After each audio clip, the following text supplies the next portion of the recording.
Listo.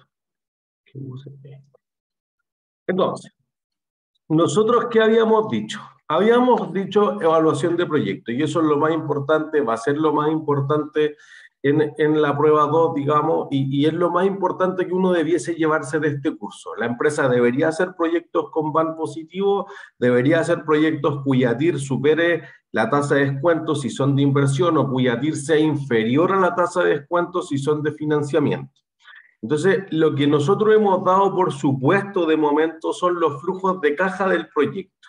Y eso probablemente es lo que es más complejo de proyectar en el tiempo. Sobre todo ayer nos tocaba con el tutor, estábamos en una valorización de una empresa, que no es lo mismo que la evaluación de un proyecto, pero tiene fundamentos parecidos. Y una primera parte fue todo a calcular la tasa de descuento. Eso es algo que trasciende este curso y que se dedican 12 clases de finanzas 2 a llegar a eso. Y después los flujos de caja, estuvimos en la presentación ayer todo el día y aún así los flujos de caja no fueron tan bien aceptados. En el fondo hay que estar viendo ciertas cosas, ciertas proyecciones a futuro que son difíciles de hacer. Esta era una empresa agrícola y entonces la crisis hídrica le golpea significativamente. Entonces, el cómo calcular dichos flujos de efectivo es algo distinto. Quizá uno, por ejemplo, en los cursos de contabilidad habla del estado de flujos de efectivo. Los bancos hablan del flujo de caja al servicio de la deuda. A veces se habla del flujo de caja de los activos, del flujo de caja operacional, del flujo de caja libre, del flujo de caja desapalancado, del flujo de caja para el accionista y son muchos flujos de caja. ¿Sí?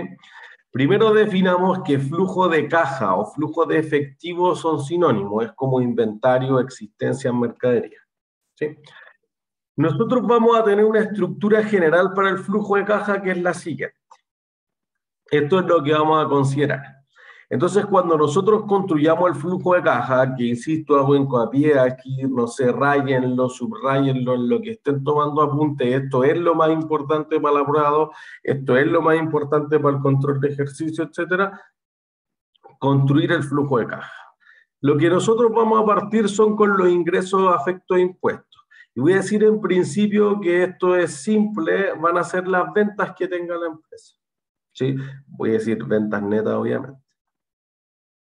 Entonces, la empresa va a tener ciertas cosas operacionales. Pensemos en un negocio que compra y vende, lo que esté vendiendo aquí va a ser lo que va a considerar como un ingreso afecto a impuestos, porque vamos a ver que van a haber otros ingresos o egresos que no son afectos a impuestos.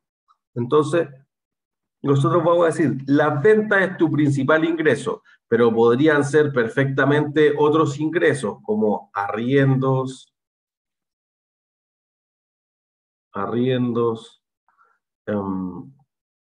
podrían ser comisiones, etcétera. Pero aquí es sumamente importante no confundir algo, me voy a anticipar, que, por ejemplo, tú eres Ripley. Ripley, ¿de dónde provienen sus ingresos? Obviamente de las ventas, obviamente de los arriendos. Pero hay otro ingreso que generalmente genera el negocio de Ripley en el retail financiero, digamos. ¿Cuál es? Por un punto premio. ¿Intereses? Los intereses, un punto premio. Los intereses, porque fíjense que tu negocio no es vender a crédito. Y vendo a crédito porque justamente doy intereses. El cliente que llega al retail financiero, a Ripley, a Falabella, a París, etcétera, a ITES, a Tricot, es porque es un cliente no bancarizable. O el banco no le prestó o no quiere prestarle o quizás ni siquiera puede llegar a tener cuenta en el banco. Entonces, vender a crédito es inherente al negocio. Por eso que aquí uno podría decir perfectamente, si ustedes ven el estado de resultados de algún retailer, va a decir ingresos por venta e ingresos por intereses, y va a tener un margen del negocio del retail y va a tener un margen del negocio financiero para evaluar cuál es el performance de cada uno de estos, voy a decir, proyectos en el espíritu de este curso. ¿Sí?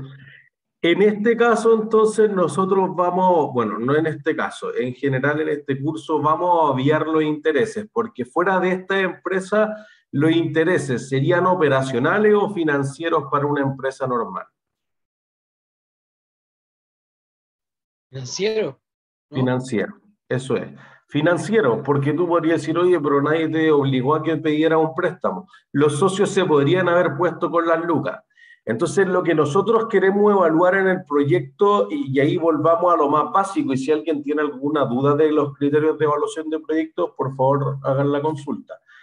Lo más básico es que la empresa quiere que el proyecto sea bueno. Nosotros no hemos dicho, oye, si le pongo 50% deuda y 50% patrimonio, o si lo financio con más, o si tomo un leasing, no hemos dicho eso.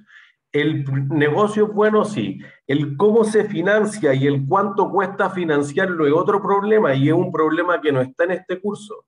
Por ende, todo lo que nosotros vamos a considerar dentro del flujo de caja del proyecto es única y exclusivamente lo que tenga que ver con los activos de la compañía, no lo que tenga que ver con los pasivos de la compañía, con el patrimonio de la compañía o con cualquier otro resultado de la compañía. ¿Sí? Entonces, nosotros vamos a considerar dentro de los ingresos, afectos e impuestos, todo lo, voy a decir en principio los ingresos por venta, pero todo lo que tenga que ver solamente con la operación, fuera de que pueda haber otros ingresos que no son operacionales. ¿Sí? Por otro lado, tú podrías tener egresos afectos a impuestos, entonces voy a decir sueldo. Obviamente voy a decir el costo de las materias primas, de materiales. ¿Sí? Arriendos que tenga que pagar la empresa, pues no el ingreso por arriendo, sino el gasto por arriendo, etcétera. Todos aquellos egresos que vayan al estado de resultados, por eso aquí la parte contable es súper importante tenerla clara, pero y que realmente tengan que pagar impuestos, tienen que ver con la operación del negocio y se descontarían para la utilidad antes de impuestos. Luego de eso, entonces, tiene esta parte de acá de los ingresos que no son entradas de efectivo y los gastos que no son salidas de efectivo. Entonces, ingresos que no son salidas de efectivo. Bien, voy a dar un punto premio por cada ítem que me vayan nombrando acá, de ingresos y gastos que no son salidas de efectivo. Pero levanten la mano para que podamos seguir el orden de las cosas.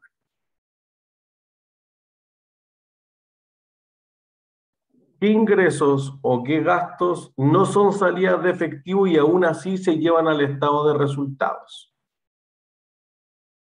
¿Alguien tiene un ejemplo? Cristóbal. Depreciación. La depreciación. Listo. Tenemos uno. Lo voy a ir anotando para que no se repita. Depreciación es un gasto que no es salida de caja. Lucas.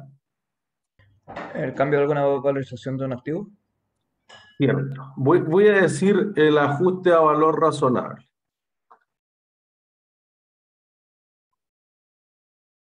Puedo decir de cualquier activo, pero me parece que lo más evidente en el curso de contabilidad financiera son las propiedades de inversión, por ejemplo, que debiesen llevarse persistentemente al valor razonable.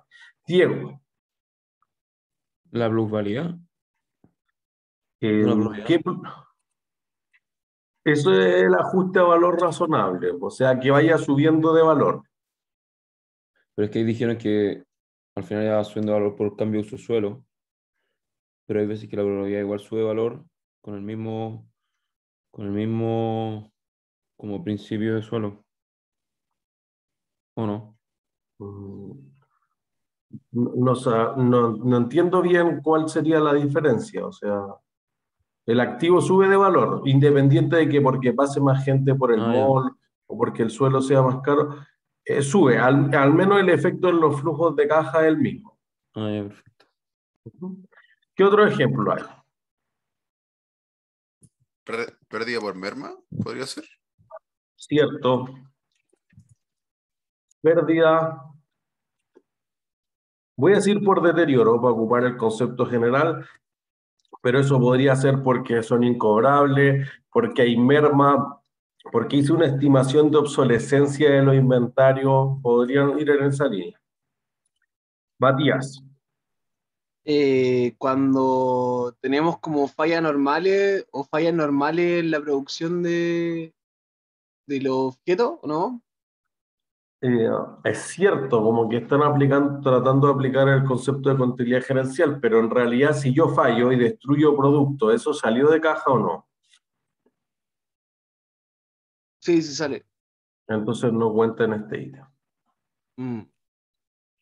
Pero, por ejemplo, hay uno fácil que se parece a la depreciación. Voy a seguir aquí abajo. Acuérdense que la depreciación es de las propiedades, planta de equipo, un activo a largo plazo, podría ser otro activo a largo plazo. No me acuerdo el número, era el gasto por uso de una maquinaria. Eso es la depreciación.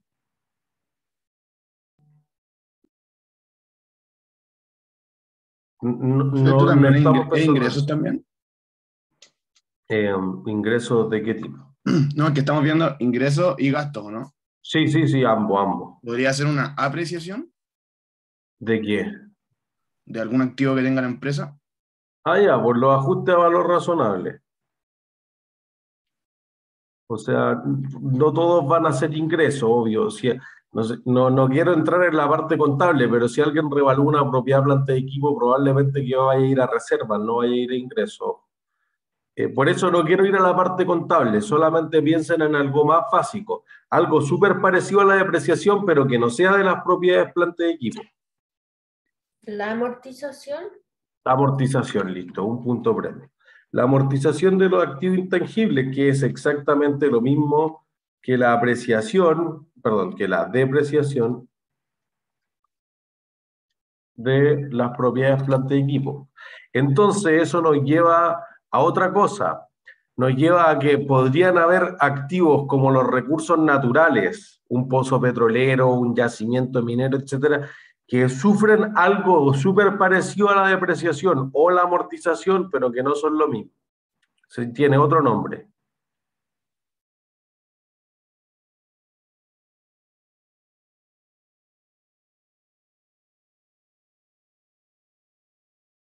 Recursos naturales. ¿Qué le pasa a un pozo petrolero con el tiempo? Se seca. Pero el concepto no es que se seque. O O sea, ya, sea, bueno, sagado. A está ver, cerca. Otro sinónimo.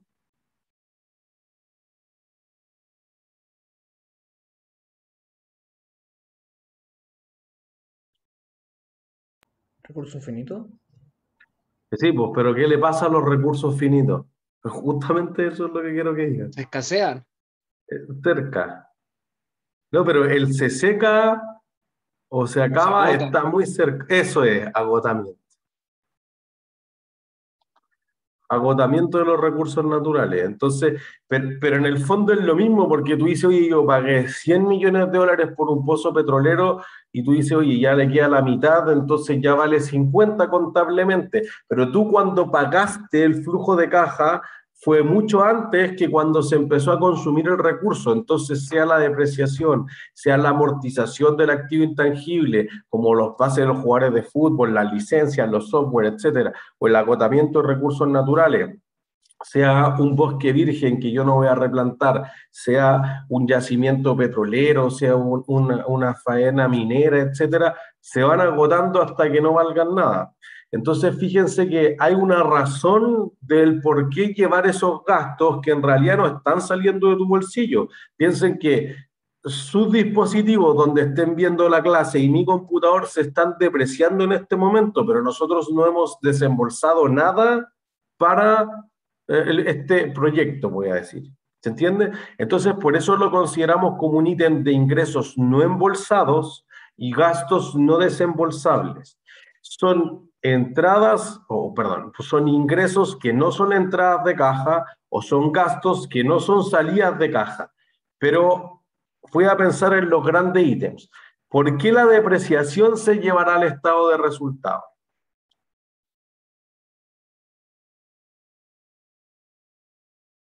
¿Alguien se imagina por qué? Porque, miren, voy a limpiar la lámina que está muy rayada. Y yo considero un gasto por depreciación más alto que baja. Los activos. Ya es cierto. Y en el estado de resultados, si el gasto es más alto de la depreciación, Baja la utilidad. la utilidad, listo. ¿Por qué una empresa querría bajar la utilidad? Por un punto premio. Para pagar menos impuestos. Listo, un punto premio. Entonces, fíjense que la razón para que una empresa quiera llevar el gasto por depreciación fundamentalmente es del orden tributario.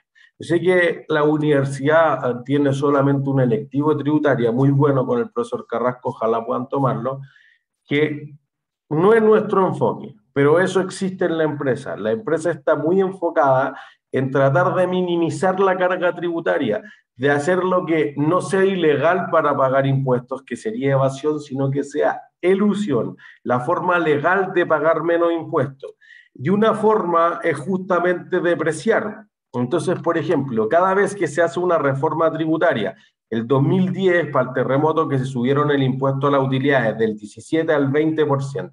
El 2014, que se empezó a subir gradualmente de 20 a 25%. Y después con la modernización tributaria del año pasado, en su subida de 25 a 27%, uno lo que ve es que como voy a pagar más impuestos, fíjense que esto podría desincentivar la inversión, porque en el fondo, si tú te ganabas, voy a cambiarme de color, si tú te ganabas 100 acá y antes te cortaban 20 acá, te quedaban 80. Si ahora tú vas a tener que de los 100 que te ganas acá, te van a cortar 25 acá y te quedan 75, obviamente la TIR del proyecto baja. Entonces las empresas van a estar menos incentivadas a hacer proyectos, primero, en países donde los impuestos sean altos. Por eso que muchas empresas optan por irse a paraísos tributarios, que casi no pagan impuestos. O a países que tengan políticas, digamos, bien flexibles de impuestos, es decir, que pagan poco impuestos. Por ejemplo, Apple, en el espíritu de la prueba y de lo que nosotros discutimos harto en clase, Apple se fue a listar a Irlanda. Irlanda paga 14% de impuestos. En Estados Unidos, Apple paga 40% de impuestos, el máximo posible. Entonces, obviamente es conveniente para Apple ir y decir, no, nuestras utilidades se generan todas en Irlanda y por ende debería pagar el 14% del 40%. Y eso le generó un problema a los accionistas, por eso que no ha podido pagar todos los dividendos que quisiera Apple en la vida. Porque dijo, mira, si tú eres una empresa que está en Irlanda y pagas los impuestos de Irlanda y quieres venir a repartir plata de Estados Unidos, eres un inversionista extranjero. Entonces te vamos a cobrar 35% de impuestos a la inversión extranjera. Entonces, no, es que mi accionista no, pues tu accionista es que vaya a Irlanda a recibir sus dividendos.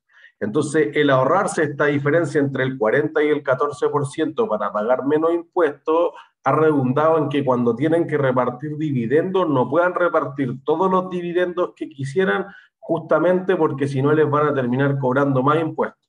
Entonces, el fisco de una u otra forma encuentra cómo cobrarse los impuestos en distintos momentos del tiempo, pero en algún momento del tiempo eso va a ocurrir. Entonces, para que no se desincentiven los proyectos de inversión, cuando ocurren justamente estas reformas tributarias, entonces es que se ofrecen depreciaciones distintas, por ejemplo, depreciación acelerada. Entonces, la depreciación acelerada en un tercio del tiempo. Entonces, fíjense, por ejemplo, si ustedes compraron un camión de 30 millones, que tenía una vida útil económica de 6 millones, ustedes hubieran depreciado 5 millones por año. Chao con el valor residual. Si ustedes ocupan la franquicia de depreciación acelerada, entonces en vez de depreciarlo en 6 años, lo van a depreciar en 2 años. Entonces, en vez de llevar 5 millones por año, van a llevar el triple, van a llevar 15 millones cada año del camión a gasto. Y uno va a decir, oye, pero ¿eso va a disminuir la utilidad? Sí. Si acá, por ejemplo, consideramos 5 de gasto, acá vamos a considerar 15. Entonces vamos a decir, oye, acá te van a quedar 90, ¿no? ¿Ya? Pero sobre 90 voy a pagar menos, voy a pagar 22,5. Entonces fíjense que todavía estoy pagando más impuestos que antes, pero realmente no me está quedando tanto menos efectivo. ¿Se entiende? Entonces eso podría incentivar todavía que se haga. En el extremo, lo que se ha propuesto en las últimas 2 reformas tributarias de Chile es depreciación instantánea.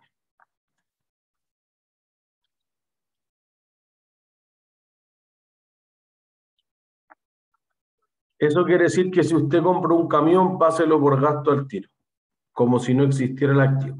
Tributariamente, ojo. Entonces, por eso todos estos ítems que nosotros hemos puesto como ingresos y gastos no desembolsables, en general, o tienen un sentido contable que no nos importa en este momento, pero si es que tienen un sentido tributario, sí, porque el impuesto a las utilidades, fíjense que aquí no hablamos del IVA, ni del impuesto específico, ni de cualquier otro impuesto, sino que estamos hablando del impuesto a las utilidades, a la renta, es pagar el mínimo posible. ¿Se entiende? Entonces, por eso que nosotros vamos a descontar estos gastos que no sean salidas de caja, como la depreciación, como la amortización de los activos intangibles, luego vamos a calcular el impuesto sobre esa utilidad operacional. Fíjense que aquí hay una cosa que ya dijimos fuertemente, que no vamos a incluir, por ejemplo, todo lo que tenga que ver con digamos, con resultados fuera de explotación, voy a decir. Todas las cosas financieras, todo lo que sea, por ejemplo, ganancias o pérdidas por la venta de ciertos activos que no es tu negocio habitual. Por ejemplo, si tú fueras un retailer y tú vendes un camión, tú no te dedicas normalmente a vender camiones. Si tú fueras Mercedes, tú te dedicas a vender camiones. Si tú eres retailer, solamente estás cambiando tus propiedades, plantas de equipo. Entonces, por eso que aquí lo que consideramos son justamente los inventarios de la compañía. Lo que tenga que ver con venta de activos intangibles, propiedades, plantas de equipo, propiedades de inversión u otro negocio distinto, no está acá. ¿Se entiende? Entonces eso va a producir que uno después termine diciendo, listo, como yo lo desconté acá por una cantidad, pero no salió nada de caja de la compañía, entonces vamos a reversarlo acá. O sea, si antes habíamos puesto 5 de acá, realmente la empresa tiene más caja porque la depreciación nunca salió. Entonces ahora la vamos a pasar de forma positiva acá abajo. ¿Se entiende? Entonces, quitamos el gasto que no es desembolsable, que no es una salida de caja para reducir el impuesto a la renta y luego lo volvemos a sumar. Entonces ahí vamos a haber obtenido la utilidad operacional después de impuestos. No es la utilidad neta, no es la utilidad después de impuestos, porque insisto, faltan todos los resultados fuera de explotación, diferencias de cambio, ingresos y gastos por intereses, participación en las utilidades asociadas, resultados por unidades de reajuste, otras cosas. Sino que todo lo que tenga que ver con la operación de la empresa pura. ¿Sí? Reversamos entonces todos estos gastos que no son entradas y salidas de caja. Si estaban sumando arriba, lo pasamos restando abajo. Si estaban restando arriba, los pasamos sumando abajo. Hay más. Nosotros lo vamos a ir desagregando de a poco. Pero, por ejemplo, las provisiones son gastos que no deberían estar incorporados ahí. Ojo, no me refiero a lo mal llamado de la estimación de deudores incobrables, que se llama provisión por deudores incobrables. Me refiero a los pasivos por provisiones. Por ejemplo, las provisiones por indemnizaciones, las provisiones por vacaciones, las provisiones por garantía, las provisiones porque en el futuro, por ejemplo, yo tenga que canjear productos en puntos de fidelización a los clientes. Todo ese tipo de provisiones no son entradas o salidas de caja y por ende los quitamos, pero eventualmente sumarían para. ¿Sí? No sé si hay dudas hasta ahí.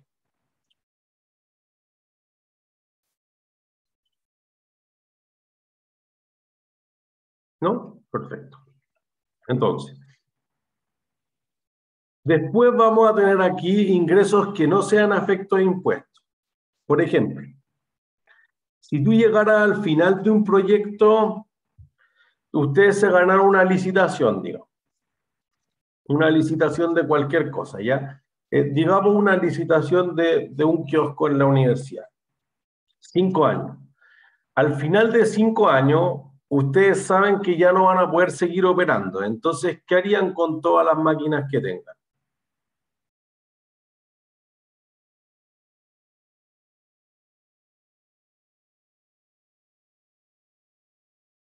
¿Qué harían con todas las máquinas que tengan cuando ya no van a seguir operando? Venderla o arrendarla. Las venden, listo. Entonces, fíjense que el vender eso podría generar un ingreso que no esté afecto a impuestos. Y la compré por 100, ahora vale 50, te la vendo en 50. Eso no forma parte de tu utilidad del negocio puro, sino que estoy liquidando al final esto. Entonces, las ventas de activos de largo plazo normalmente las vamos a considerar aquí. ¿Sí? Pero además, justamente un concepto que en las últimas clases vamos a trabajar harto, que es el concepto de las necesidades operativas de fondo. Ustedes, para operar un kiosco, ¿qué cosas necesitarían aparte de las maquinarias y del personal? Permisos. Permiso, ya. ¿Qué más? La El local. mercancía. Ya, el inventario. Eso uno. Entonces uno no debe subestimar la inversión que debe hacer en el inventario. Entonces voy a poner al tiro en la línea de abajo, inversión en lo que nosotros vamos a llamar necesidades operativas de fondos. Y eso es, por una parte, por ejemplo, los inventarios que acaban de mencionar. Ya, invierto en inventarios. ¿Qué más necesito para operar el negocio?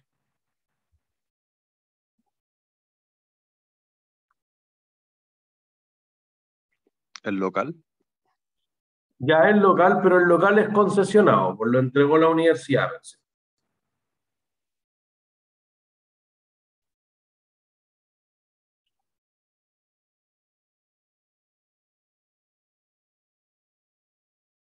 ¿Qué más necesito para funcionar, aparte de los inventarios? Piensen en cosas muy simples, no es nada así súper financiero, cosas raras. Yo creo que aceptarlo como medio de pago, tener vuelto. Ya, listo, tener Caja. vuelto, o sea, debo invertir en caja. Eso es una inversión que subestima muchísimo. Oye, necesito plata para dar vuelto, y si acepto medios de pago, entonces acepto, por ejemplo, Redbank. Ya, si tengo Transbank, Transbank no me va a transferir de inmediato toda la plata, entonces, ¿qué activo me va a generar?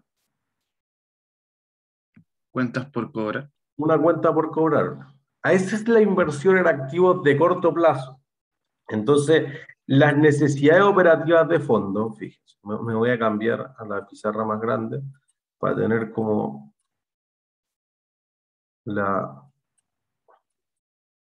voy a colocar acá. Las NOF son necesidades operativas de fondos. Son por definición los activos corrientes operativos menos pasivos corrientes operativos.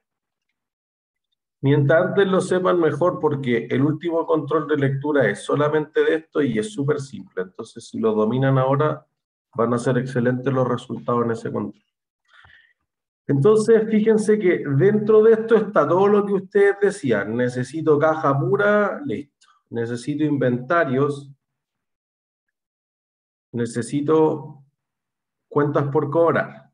Ya, ahora complejicémoslo un poco más y cumplamos la promesa que está en el programa, que en esta clase es la clase del semestre que más se dan puntos premios. ¿Qué otros activos de corto plazo, fíjense, corrientes, necesito para operar, por ejemplo, si yo tengo un local que arriendo?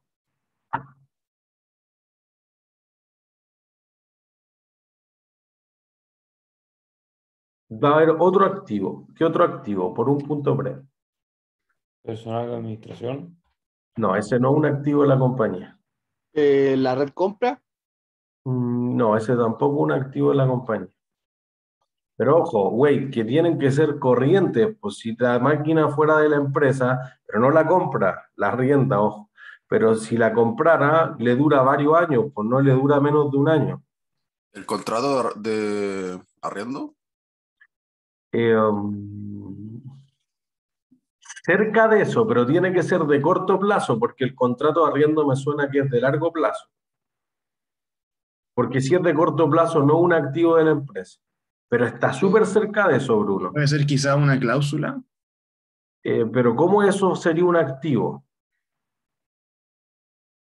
Pero ¿Seguro? mire, es tan cerca. ¿Qué seguro? A ver.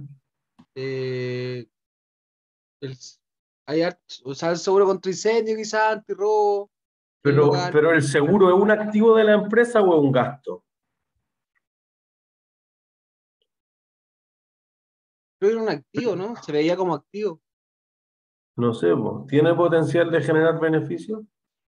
Sí, sí que se venga, así que sucede. Ah, ya, por ahí quiero ir. O sea, no está tan lejos y apunta al mismo concepto general del seguro que va a ser un activo en ciertos casos, igual que el contrato de arriendo, pero tiene que ver con un pago que yo hice por ello. Entonces, ¿cómo se llama ese activo? La garantía. Eso es, el gasto pagado por anticipado, un punto premio. ¿Vale? Acuérdense de enviarme, no sé, por el recreo para que no se les vaya a pasar. Gastos pagados por anticipado. Entonces, fíjense que es imposible que alguien al arrendar no tenga al menos un mes de garantía. Hoy en día, no toda por como hay menos arriendo, está más complejo arrendar, entonces te están pidiendo más de un mes de garantía, entonces la inversión puede ser no despreciable. 2, 3 meses de garantía, inclusive, lo pasaba con un cliente egresado a la universidad, que en realidad en las bodegas le pidieron 3 meses de garantía, era harta plata inmovilizada solamente para que le arrendaran las bodegas para aguantar las plantas. Entonces, podrían haber cuentas significativas. Aquí podría, por ejemplo, estar el IVA, crédito fiscal. Yo, además de los inventarios, pagué IVA sobre esas compras, pues entonces voy a tener ese tipo de cosas. ¿Se entiende? Entonces, la empresa sí o sí necesita para funcionar invertir en esto. Entonces, por el otro lado, hay alguien que se pone con las lucas. Entonces, por eso que lo que necesita la empresa es el neto de estas dos cosas. Dice, oye, ya, necesito, voy a inventar cualquier cifra, 10 palos en esto. ¿Ya? Ojo, si alguien se queda más atrás, me hacen rebobinar y vuelvo a partir todo, por favor. No quiero que nadie esté perdida o perdido. ¿Sí? Entonces, si nosotros tenemos aquí atrás alguien que está respaldando esta operación, alguien debe poner las lucas. O entonces fíjense que cuando tú necesitas esto, tú también quedas con un pasivo que surge con la operación. No es financiero, por eso ahí está la clasificación de pasivos financieros y pasivos no financieros. O no financieros. ¿Sí? Y aquí aplican el mismo concepto. Por eso nos dijimos, oye, depósito a plazo, fondos mutuos, criptomonedas, si alguien quiere. No pensamos en eso porque no son financieros. Entonces, fíjense, la empresa para financiarse automáticamente porque opere un negocio va a generar ciertos pasivos. ¿Qué tipo de pasivos? Por un punto premio. ¿Cuentas Cada por uno. pagar obligaciones financieras? Ya, no, pero cuentas por pagar, obligaciones financieras no, vos si acabo de escribir no financieras. Pero cuentas por pagar sí, ya. Fundamentalmente aquí pensemos en los proveedores. El proveedor es el más feliz de financiar el inventario, porque podrían ser mercadería de consignación, si no se venden, se devuelven. Ah, listo, el pasivo se salta con la mercadería. Entonces no hay relación más obvia entre el activo y el pasivo que los proveedores. ¿Sí? Pero podrían ser otras cosas. Ya habrá gente que tampoco le cobra a la empresa así como segundo a segundo. ¿Quién es? ¿O cuál es el pasivo mejor?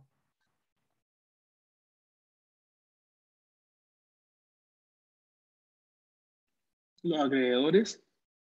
¿Qué otros acreedores?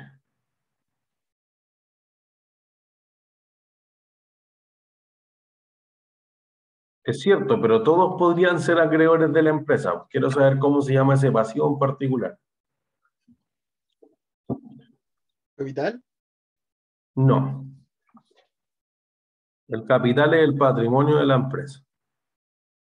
No es un pasivo. Los trabajadores. Sueldos por pagar. Si yo vendo, entonces genero un tipo de IVA. IVA débito fiscal. Entonces, pensémonos en ustedes trabajan en una empresa por servicios.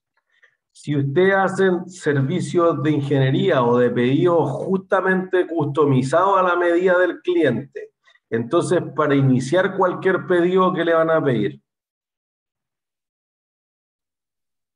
¿Boleta? Bueno, para venderle eso.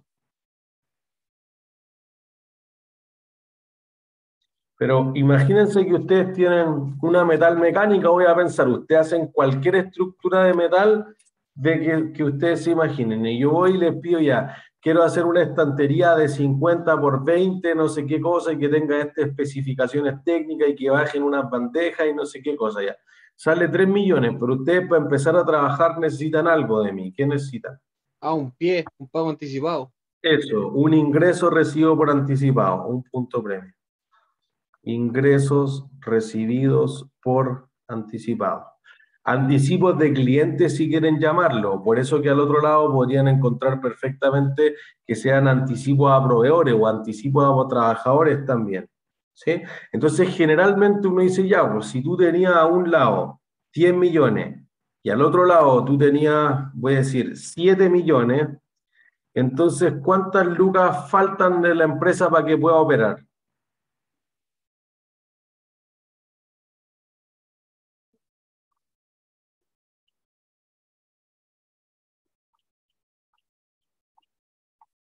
$3 millones. Necesito 10 invertir, tengo 7 en financiamiento entre que los proveedores, los trabajadores, el fisco se puso, logré cobrar anticipadamente 3 millones. Bueno, esa justamente es la inversión que tiene que hacerse. Si eso lo paga el banco, si eso lo pagan los accionistas, no sabemos. Pero el negocio, aparte de comprar máquinas, de pagar las patentes, las licencias que ustedes me decían, debe tener otros 3 millones para cubrir esta parte que no se cubre espontáneamente. Por eso después vamos a ocupar sobre este ítem de acá también, a veces se llaman los recursos pasivos espontáneos. Oye, crecen espontáneamente con el negocio.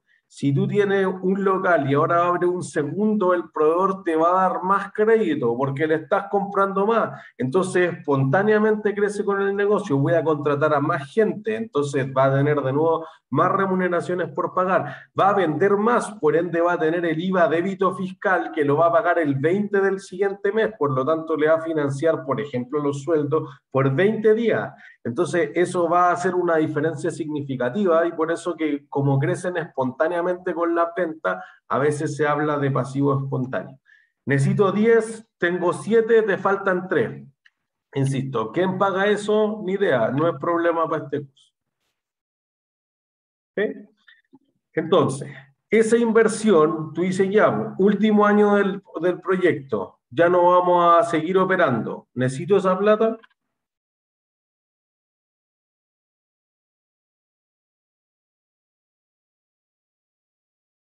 Si yo necesito esa plata después del último año del proyecto,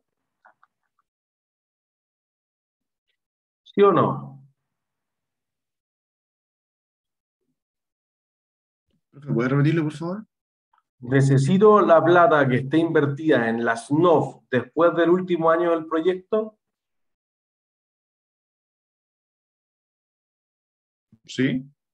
Sí, ¿para qué? ¿A quién le voy a dar vueltos con un negocio cerrado? No. No, por eso se llaman necesidades operativas de fondo. Cuando el proyecto no esté operativo, tú no vas a tener esas necesidades. Por ende, uno podría decir, listo, pues yo voy a simplificarlo al máximo, puse 500 lucas para dar vuelto, ya, pues 500 lucas que voy a poder recuperar el último día, que obviamente no voy a pagar ningún impuesto porque fue caja, es un activo, no es parte del estado de resultados. Entonces aquí vamos a considerar la recuperación de las NOF como un ingreso no afecta impuestos.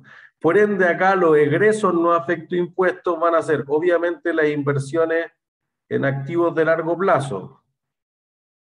Entonces, pagué una patente, compré un refrigerador, etcétera, activos de largo plazo. Y por acá, entonces, la inversión es no.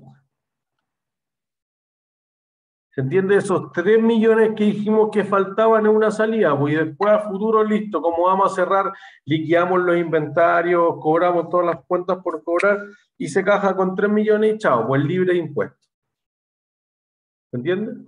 Entonces, fíjense que toda esta porción de arriba, voy a decir, tiene que ver fundamentalmente, a ver, ojalá este color se vea.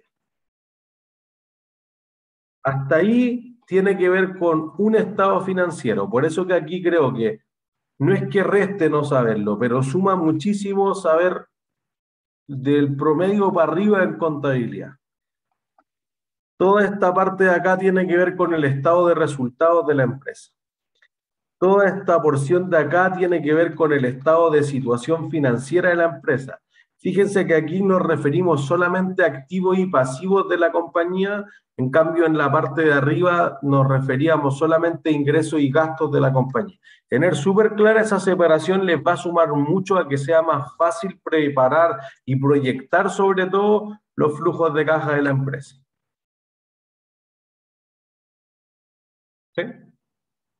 Entonces, esto nos va a dar el flujo de caja neto o el flujo de caja libre. ¿Por qué se habla del flujo de caja libre? Porque queda de libre disposición para que los acreedores, como el banco, por ejemplo, puedan pedir las cuotas del banco, los bonistas puedan recibir sus cupones o los accionistas puedan recibir sus dividendos.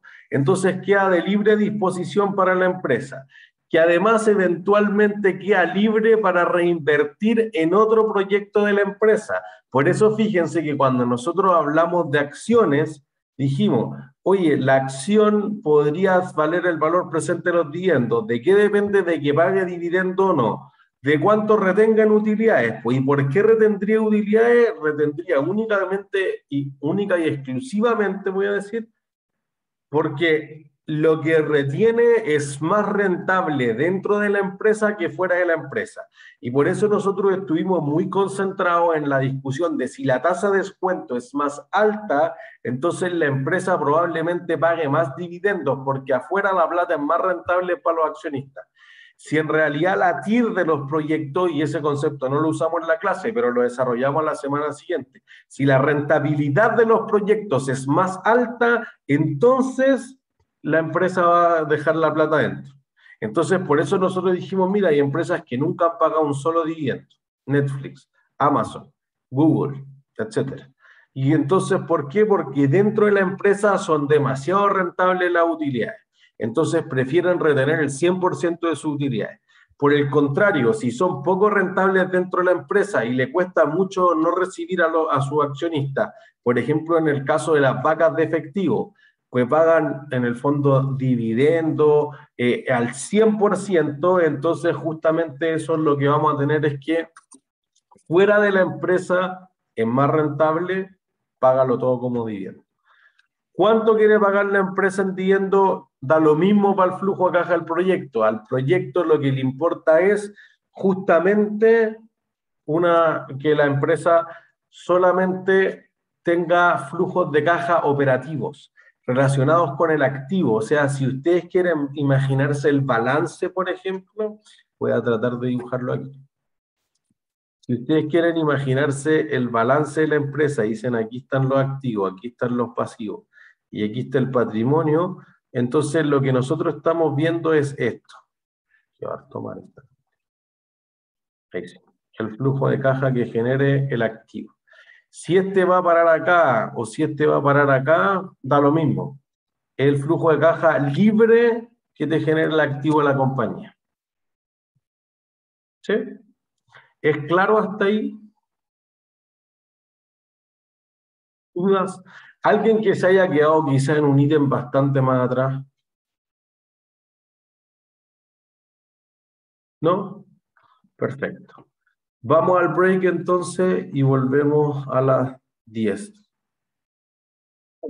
Entonces, retomamos. Entonces, lo que nosotros estamos diciendo es que este flujo del proyecto es del proyecto puro quizás, que queda a libre disposición de cualquier inversionista, sea que este era el banco, que esto eran los bonistas o que esto eran los dueños de la acción. Entonces, lo que nosotros estamos pensando en que el desgaste de los activos, sea amortización, sea depreciación, sea agotamiento, generalmente es algo que va a estar ahí. Y lo que jamás se debería considerar dentro de los flujos de caja del proyecto es el IVA.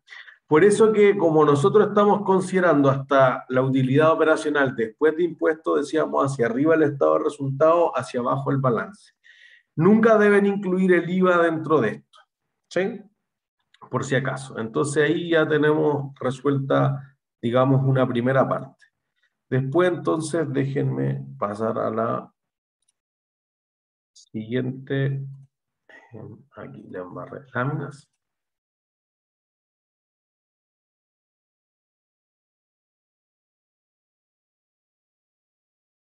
Y ahora ya vamos a entrar como en las complejidades quizás de la preparación. Entonces ahí está.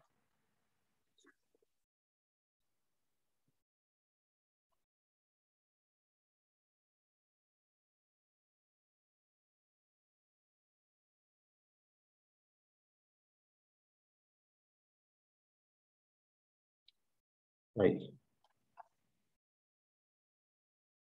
Ahí se debería ver. ¿Sí? Entonces, lo que nosotros queremos aprender en este bloque, sobre todo, es entender que hay ciertos aspectos que podrían ser sumamente complejos en la preparación del flujo de caja del proyecto, ver el por qué debería o no debería incluirse ciertos ítems para este flujo de caja del proyecto puro, y relacionar el punto de equilibrio con el valor presente neto, que es algo que vamos a hacer en los últimos ejercicios. Entonces, el primer problema es el valor de desecho. Cuando nosotros decíamos al final del bloque anterior que uno podía terminar el proyecto y deshacerse de los activos, tener la liquidación, tener la venta, podría ser complejo entender el cómo incluir esto dentro de una evaluación de un proyecto. Entonces, lo que uno dice es que los activos se deprecian, se amortizan o se agotan hasta un valor residual, que ese podría ser 0 o podría ser cualquier otro valor, pero que en la proyección, en un horizonte de evaluación de 5, de 10 años, uno va a suponer que en cierto momento se va a deshacer de ese activo. Ese valor que obtengo, incluyendo el efecto impositivo, es lo que vamos a llamar el valor de desecho. El valor de desecho es justamente el valor que yo voy a conseguir en la venta más menos todo lo que vaya a tener que pagar o recibir por los impuestos a las utilidades que generen esa venta. Entonces uno podría decir, mira, si yo vendí un activo por 100 millones y contablemente valía 200, entonces hay una pérdida en el valor y esos 100 millones me van a ahorrar impuestos. Por ende, si yo lo vendí por 100, pero me permite ahorrar impuestos, quizá el valor de desecho es más que 100 millones. Por el contrario, si yo lo vendí en 100 y contablemente valía 50, me gané 50. Sobre esos 50 millones de ganancia voy a tener que pagar un pedacito en impuestos. Por ende, de los 100 en que lo vendí, el fisco se va a quedar con una tajada y a ti te van a quedar menos de 100. Ese valor neto o ese flujo neto de impuestos es justamente lo que nosotros vamos a llamar el valor de desecho de aquí en adelante. ¿Sí? Entonces, pongámosle un ejemplo. Uno podría vender el activo más caro de lo que vale o más barato de lo que vale. Entonces, digamos que una empresa tiene un activo con un valor contable de 5 millones.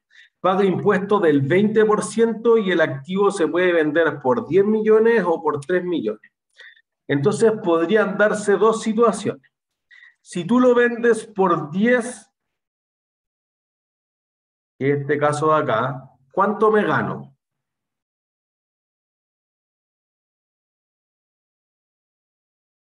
Y vendo el activo por 10 millones, ¿cuánto plata gano? Serían 5 menos impuestos. Ya, eso. Me gano 5. Ya, ¿cuánto pago en impuestos?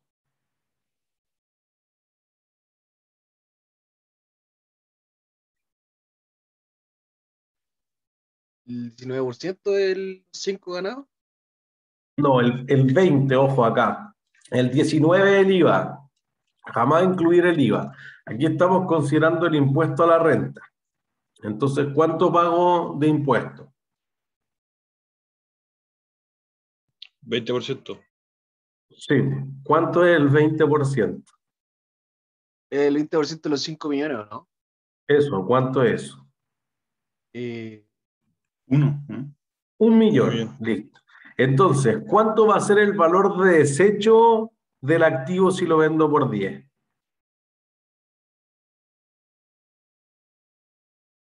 Con un punto premio.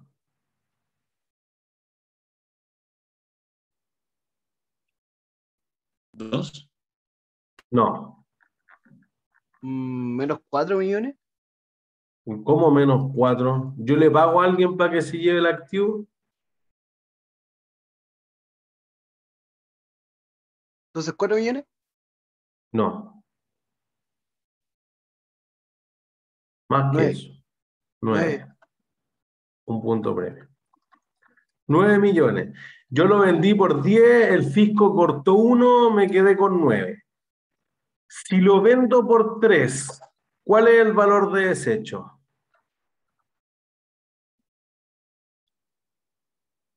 Por un punto premio. ¿Menos 2? No. De nuevo, no puede ser menos 2, ojo, no digan cosas sin sentido porque nadie va a pagar negativo. Los 3 millones, ¿no? No, 2 menos millones. que eso. 2 millones 4, ¿Por qué 2 millones 4? porque los impuestos serían 20% y esos son 600 de 3 millones, creo. No, pero se acerca. Me gusta que esté bien cerca.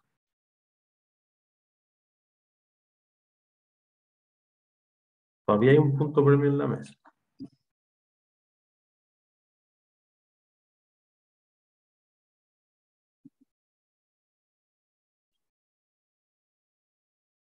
Fíjense, el activo vale contablemente 5. Yo lo vendí por 3. Eso me va a generar una pérdida.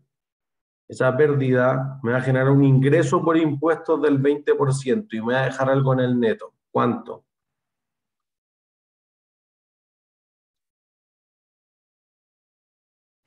¿600.000? 3.600.000. Eso. 2.600.000. Un punto, Estefan. Entonces, tú vas a ganar menos. Profe, ¿son ¿Ah? 3.600.000 o 2.600.000? 2.600.000. Tú lo vendiste por 3. Perdón, no es 2.600.000. Al agua. Un punto. Punto premio, profe. ¿Cuánto es, Juan Pablo? 3.600.000. No, ¿Cómo? pero se acerca. Se acerca, no. 400, ¿no? Listo, ya. 400. Ya. Ya, un punto cada uno igual. 3.400.000. Ahora sí, mire. Ustedes lo vendieron por 3. Valía 5. Por ende, perdieron 2.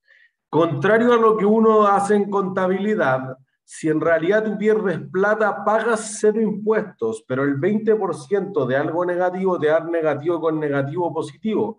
Por lo tanto, tú vas a tener un ingreso por impuestos. Que el fisco no te lo vaya a pagar es distinto y vamos a hablar sobre ese supuesto porque igual tú podrías ocupar ese ingreso por impuestos a futuro, por ejemplo, o podría ocuparlo en otras líneas de negocio. Fíjense que aquí tú estás evaluando uno de los 500 proyectos que tiene la empresa.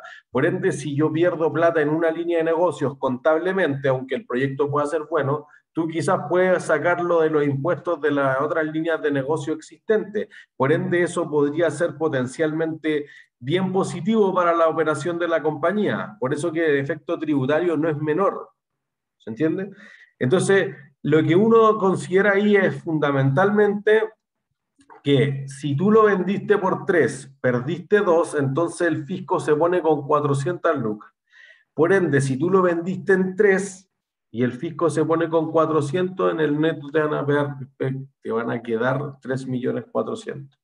En el caso de que tú lo vendías con ganancia, que es el primero, el fisco se queda con 1.000.000, te quedan 9. Ahora el fisco se pone con 1.000.000, te quedan 3,4. Si no, lo que yo hubiese esperado de cualquiera es que hubieran abierto las láminas directamente en web curso, hubieran visto la lámina siguiente y me hubieran podido contestar la pregunta por un punto previo. Recapitulo entonces. Tú lo vendiste por 10. Contablemente valía 5, por lo tanto la utilidad antes de impuestos, la UAI, es 5. Le corto el 20% a eso, te quedan 4. Fíjense que el cuánto vale contablemente para ti, ¿sale este flujo de caja o no? Si digo que vale contablemente 5 o que vale contablemente 8, al venderlo, ¿yo pago esos 5 o esos 8? No. No. Por eso que fíjense que aquí, igual que la depreciación, por ejemplo, reversamos ese ítem. ¿Sí? Entonces ahora le sumo los 5 de vuelta porque realmente no son una salida de caja. Los quité única y exclusivamente por un efecto impositivo. No quiero pagar el impuesto sobre las ventas, quiero pagar el impuesto sobre las utilidades. ¿Sí? Y entonces le sumo a los 4 que me quedan los 5 y me quedan los 9 que decía. En cambio, si nosotros lo vendíamos por 3, entonces tenía aquí los 5, perdía 2. Como pierdo 2, el fisco me genera un ingreso por impuestos de 400, el 20% de los menos 2, la pérdida, me queda 1.600.000 en negativo. Y entonces ahí le sumo los 5 millones que no fueron una salida de caja y me quedan los 3.400.000. ¿Sí? Entonces, fíjense, suponer que el valor de desecho de todos los activos de un proyecto vale justamente el valor residual o el valor en libro o el valor contable, como quieran llamarlo, es un clásico error en la evaluación de proyectos, porque realmente tú podrías venderlo por algo distinto de eso. Entonces, fíjense que el valor residual de forma tributaria siempre es 0. Pero no quiere decir que si tú tienes un camión de 5 años, tú lo vayas a vender por 0. ¿Entiendes? Entonces, además, puede ocurrir perfectamente que la vida útil tributaria sea distinta a la vida útil financiera. Entonces tú dices, mira, un computador, ¿cuánto dura? 5 o 10 años.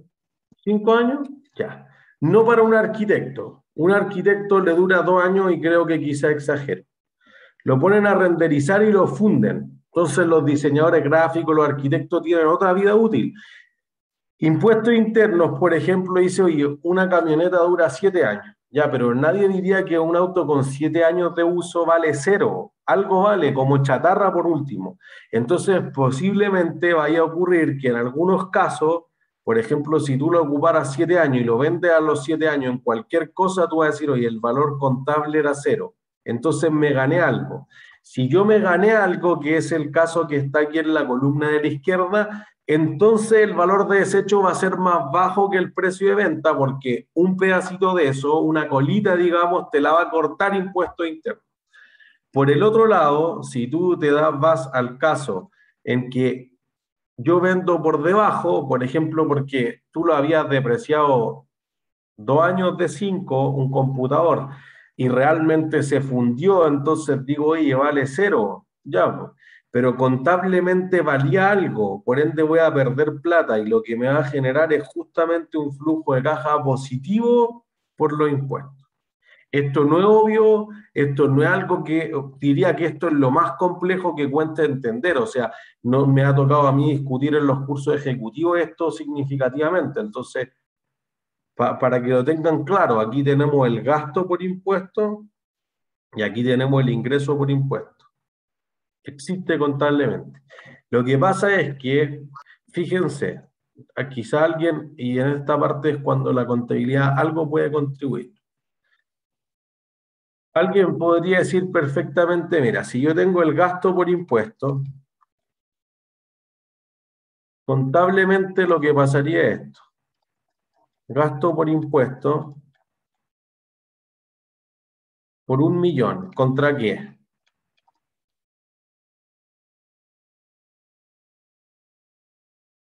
¿Cuál será la contracuenta aquí contablemente?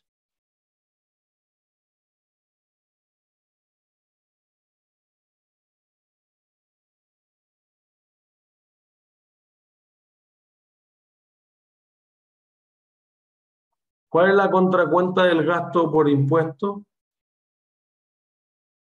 ¿Impuestos por pagar? Eso, perfecto. Un punto breve. Listo. Cuando yo tengo el ingreso por impuestos, que es algo muy trivial en la vida, no es algo tan trivial en la universidad, entonces ocurre esto. Yo tengo el ingreso por impuestos. En este caso eran 400 lucas. Por ende, tengo un cargo por 400.000. ¿A qué? Por otro punto premio.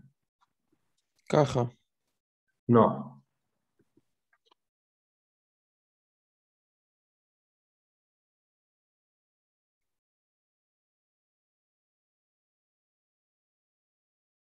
Ese sería como IVA de débito. Sería como, pero no. Pero o sea, crea el efecto similar, pero no se llama así. ¿Impuestos por cobrar? Cerca. Es por. Pero la palabra no es por cobrar. ¿Impuestos por venta? No. ¿Por recuperar? Ya, por recuperar. ¿Por qué por recuperar y no por cobrar? Porque en verdad no cobramos. El impuesto es como un cobro, ¿no es cierto? Nosotros como que lo vamos a recuperar en ese sentido. ¿Pero cómo lo vamos a recuperar? Porque al final pagaste más impuestos de los que debías pagar. Entonces no es que Por estés eso. ganando plata, estés recuperando plata que fue tuya. Según yo, con No boleta. exactamente. Es que, güey, ahí lo que dice Diego es medianamente correcto, porque en el fondo lo que él dijo primero, impuestos por cobrar, es obvio, pues si cuando tengo el gasto tengo el impuesto por pagar, cuando tengo el ingreso tengo el impuesto por cobrar. Pero aquí va la máxima de los impuestos internos. Impuestos internos siempre cobra, nunca Según yo paga. sí. ¿Cuándo? Clemente. ¿Cuándo qué? No sé, vos, según yo sí dije.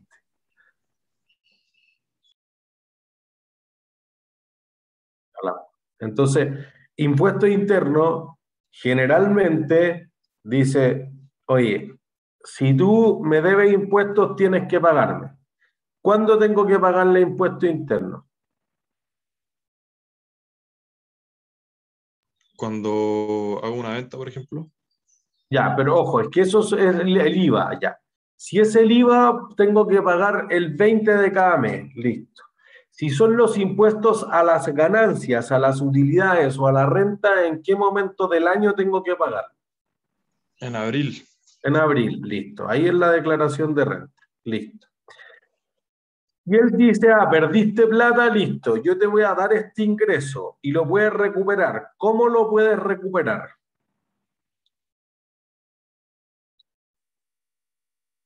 Porque te lo depositan. No. Pagando menos Según impuestos. yo, es cuando uno tiene otras actividades que generan impuestos, eso como que se resta ese impuesto por recuperar y se netea. Ya, pero la empresa globalmente tiene una sola línea de negocio, pensémoslo bien simple. Usted tiene un local azul, una sola cosa y tiene impuestos por recuperar. ¿En qué momento de la vida lo van a recuperar? Porque impuestos internos no les va a devolver esa plata. Ojo, hay ciertas cosas que podría devolverles si usted anticiparon impuestos, que son los PPM, pero no quiere ir a la cosa contable, impositiva, minuciosa. Es decir, oye, perdimos plata, listo, entonces tiene este ingreso. Puede recuperar este impuesto por recuperar obviamente un activo para la empresa. Tiene potencial de generar beneficio a futuro. ¿Cuándo? como un descuento al momento de pagar impuestos. ¿Y cuándo voy a tener que pagar impuestos? Cuando compro. No, Abril. no. No, es que podría ser en abril, pero podría no ser en abril. No veo ¿Cuándo que hay muchos rentabilidad? hoteles hayan pagado impuestos. Eso. Cuando haya ganancia, o voy a decir cuando tenga ganancia. ¿Se entiende? No es antes. Es que si tú dices, oye, ya te queda este reserva, voy a decir, de 400, te queda este crédito fiscal, como quieran llamarlo. Te quedan 400, oye, ¿cuándo lo puedo usar? No sé, pues si no voy a ganar nunca plata, nunca lo voy a utilizar. Entonces, por eso que eso podría ser significativo para ciertos proyectos o para el valor de ciertas compañías y para otras no. Por ejemplo, durante todos los años 90 se habló mucho de las empresas zombies, si alguien ha escuchado el concepto. Justamente empresas que perdieron plata y quebraron. Pero dentro del activo tienen un activo por impuestos significativo, entonces como la empresa está quebrada vale cero, pero yo tengo una empresa súper rentable, voy, la compro y utilizo ese activo por impuestos al tiro, entonces como que quedaron bien objetadas, porque en el fondo, no sé, pues tú tenías una librería y fuiste y te compraste una empresa que vendía champú, nada que ver, pues, ¿por qué vas y compró por la franquicia tributaria? Oye, pero en realidad esa utilidades o esas pérdidas las generó una empresa que tiene un giro distinto, que está en un rubro distinto, en una ciudad distinta, en una época distinta. La generó en los años 90 y tú la compraste, la generó en el 91 y tú la compraste en el 97. ¿Se entiende? Entonces fueron bien objetadas y después Impuesto Interno obviamente sacó una serie de normativas en torno a eso. Pero podría ser que quizás no es con una mala fe o no es de un negocio tan distinto. Por ejemplo, Johnson. Johnson hasta el 2011, bueno, mientras existía, pero hasta 2011, antes de que la comprara Cencosud, la empresa perdía plata y en el horizonte no veía que fuera a ganar plata. Entonces generó un activo por impuestos por recuperar bien significativo. Fíjense que no es por cobrar, porque si impuestos internos me pagara, me sirve. Pero a Johnson no le servía porque no le permitía pagar ni arriendos, ni sueldos, nada. Entonces en el horizonte decía, oye, esto vale cero. Yo no veo que de aquí a 5 años vaya a ganar un solo peso y no tengo cómo ocupar el activo de impuestos por recuperar. Pero viene Cencosud y dice, oye, Johnson cree que vale, voy a decir, 10.000 millones.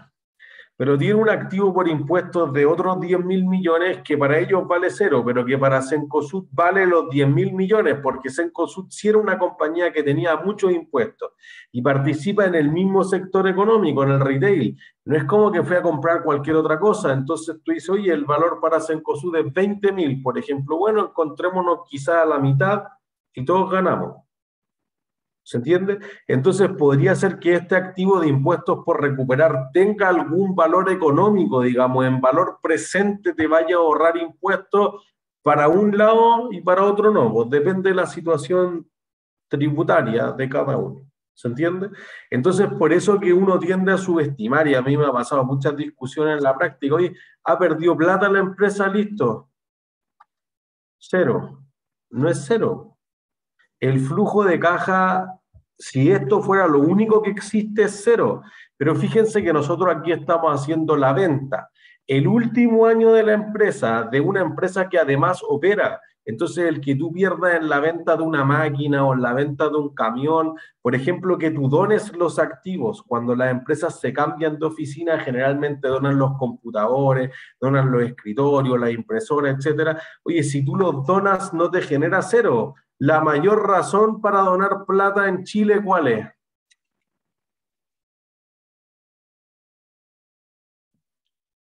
Pagar menos impuestos. ¿Alguien? La devolución de impuestos. Eso es. La ley de donaciones es muy beneficiosa para los que donen. Es lo que hacen en la Teletón, ¿no?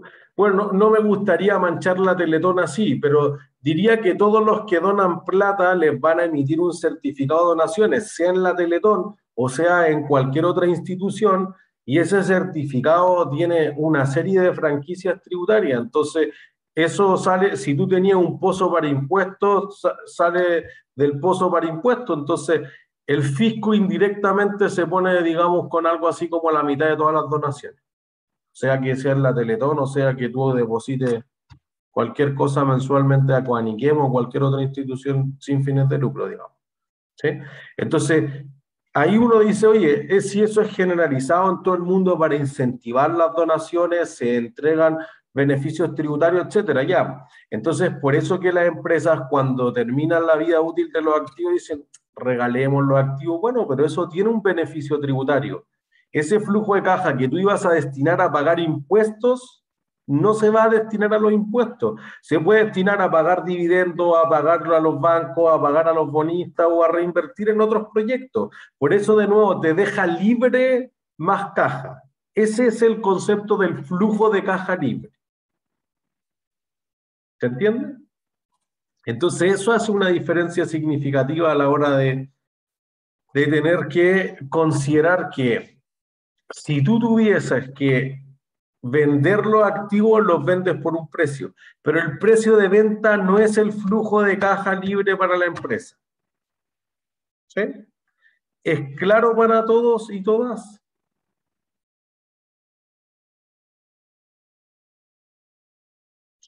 Ya. Si no es así, esta es una metodología, este es el valor estático, liquidación, y yo agarro las máquinas y chao, las voy a vender.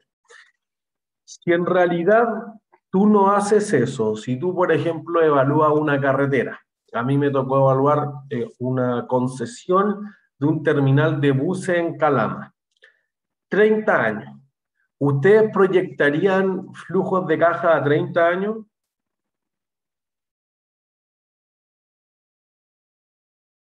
No, ¿Por qué no? porque estaría con predicciones que es muy probable que tengan falla. Eso es. Nadie va a decir, oye, el tipo de cambio en 30 años va a ser 8,20. No sé, nadie le va a creer. Fíjense que también ustedes, cuando a ustedes les toque presentar sus propios proyectos, insisto que ingeniería comercial en general es solamente de evaluar proyectos de marketing, de logística, de finanzas, obviamente, pero la finanza apoya, pero en realidad los que están generando los negocios son otra área. En el fondo tú dices, oye, yo tengo que convencer a la contraparte. Tú diriges una línea de producto, entonces tú diriges Procter & Gamble. No quiero que inviertan en Unilever. Yo quiero que si tú eres el Key Account Manager o digamos, el Category Manager quizás de cierta línea de productos, es decir, yo solamente dirijo bebidas no alcohólicas, o tú diriges lácteos, o tú diriges consumo masivo. Yo solamente quiero que creen otro pasillo más para mí en el supermercado. Bueno, tengo que convencer a alguien. Tengo que convencer a mi jefe, tengo que convencer a un comité. Si van más arriba, tengo que convencer a un directorio de que hay que invertir acá y no allá. Entonces, justamente ustedes van a decir, oye, lo que yo tengo que presentar es algo que sea razonable. Mi visión personal, no quiero sesgarla de nadie, pero mi visión personal es que ya, yo diría, los últimos 5 años por lo menos, presentar flujos de caja que sean más allá de 5 años es súper poco creíble. Porque si tú dices, oye, yo en 20 años más, ya chao, nadie te cree. Porque fíjense en esto, ¿cuándo se va a acabar la pandemia? Nadie sabe. No sabemos. Entonces, como que cualquier cosa que uno diga, oye, podría ser, podría no ser. A los que les guste mucho el emprendimiento, por ejemplo, Venture Capital, Startup, Scale Up, todo tipo de empresas súper aceleradas, dicen, oye, la empresa podría desbordar hacia cualquier parte.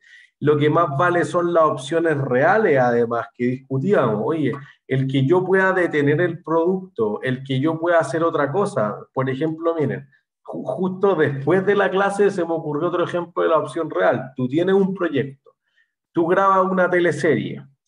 ¿Cuáles son los ingresos de una teleserie? Publicidad.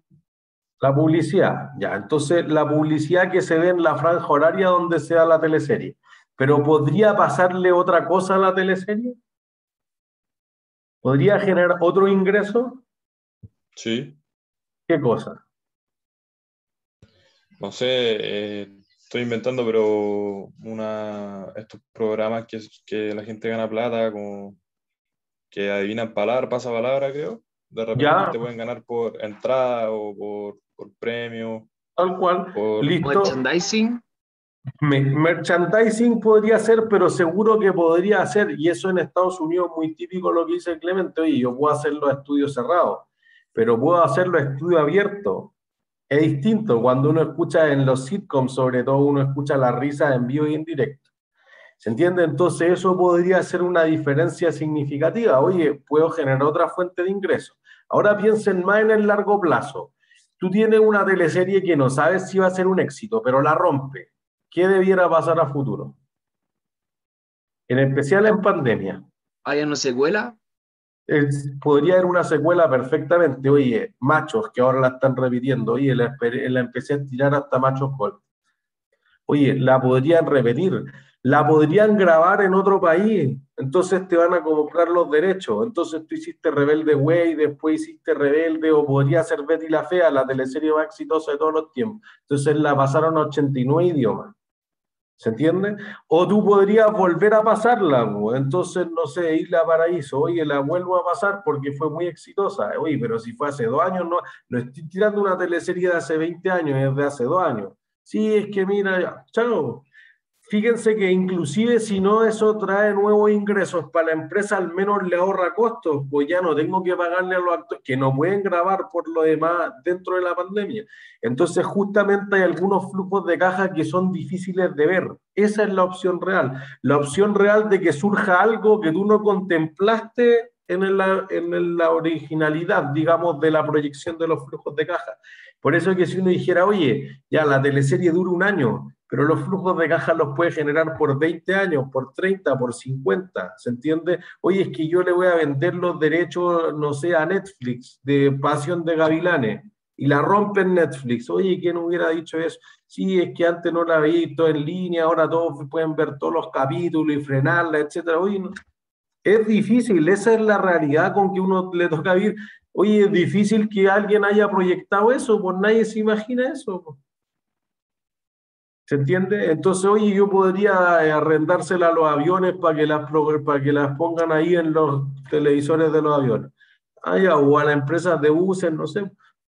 Podrían haber otras opciones que no hay. Entonces, por eso que proyectar los flujos de caja por 10, 20, 30, 50 años no es algo que se utilice.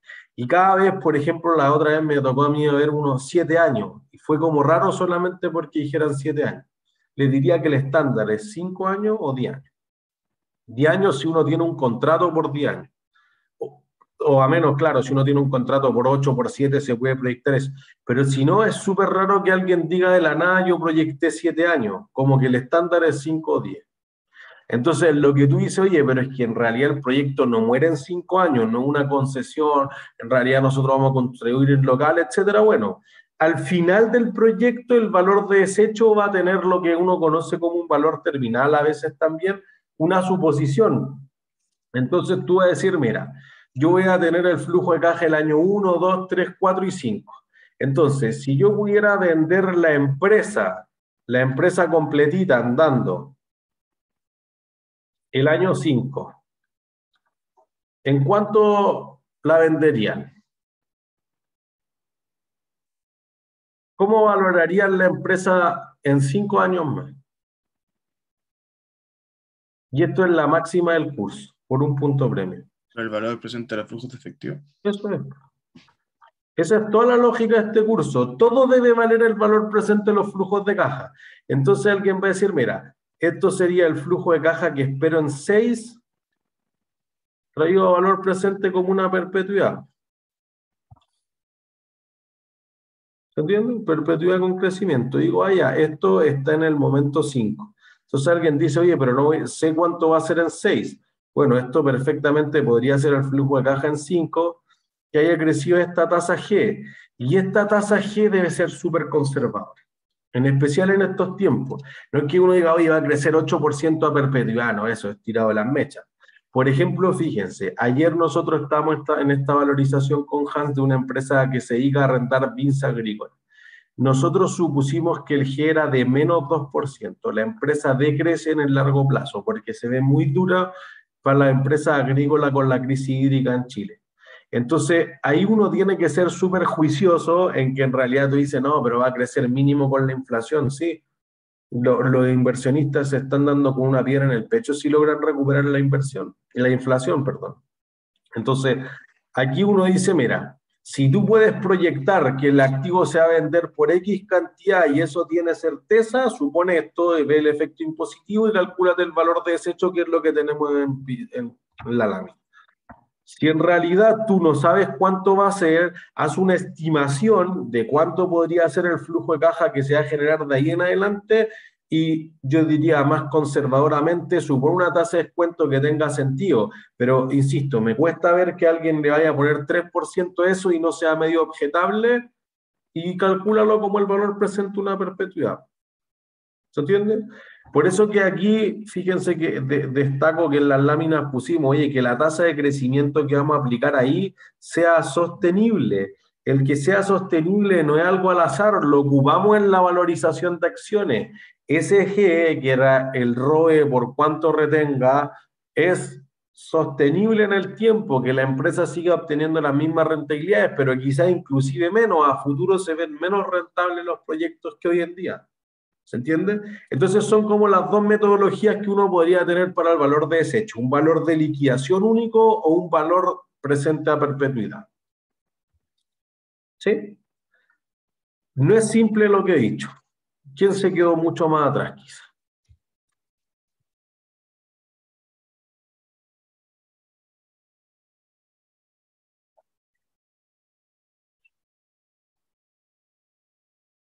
¿No hay dudas? ¿Seguras y seguro? Yo me quedo un poco atrás. José. ¿Por qué el impuesto de 400.000 se suma y no se resta? Porque perdí plata. Entonces, cada vez que la empresa gana plata, como en el caso de los 5 millones, paga, resta. Cuando la empresa pierde plata, como en el caso de los 2 millones, entonces no es que le reembolsen, voy a decir, pero podría ahorrarse impuestos de otros negocios. Entonces suma. Ya, perfecto, gracias. Digamos que como definición genérica, aquí una no entrada es igual a una salida y una no salida es igual a una entrada. Entonces, es que no salieron los impuestos que debía pagar, listo, eso queda. Por eso que hay que pensar ¿quedó más caja en la empresa libre para hacer cualquier cosa? Sí, listo. Entonces, el proyecto en sí te generó más plata. ¿Sí? Entonces, otro problema que puede haber bien significativo son las ventas y las compras a crédito. Las ventas y compras a crédito generalmente lo que consideran es que si tú vendes a crédito no te entra caja, pero sí reconozco el ingreso por venta. Entonces fíjense que ahora podría haber una diferencia, que tú digas, oye, yo vendí 800 millones, 300 millones fueron a crédito, entonces te pagaron solo 500 millones. Pero yo no voy a hacer el estado de resultados con 500, voy a hacer el estado de resultados con 800. Sí, profe, es que estamos hablando de flujos de caja, no de venta. Ah, chuta, me puede quedar la embarrada. Eso podría ser más complejo. Entonces, cuando uno está hablando sobre todo del efecto contable, podría haber una diferencia con el efecto financiero. Financiero es puro flujos de caja. Contable está mucho más concentrado en las utilidades que pueda generar la compañía. ¿Sí? Y son dos conceptos distintos. Uno es que te lo has ganado, otro es que te lo han pagado o tú lo has cobrado. ¿Sí?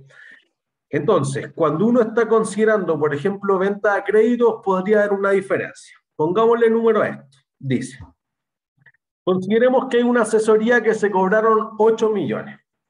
90% es al contado, 10% es a crédito.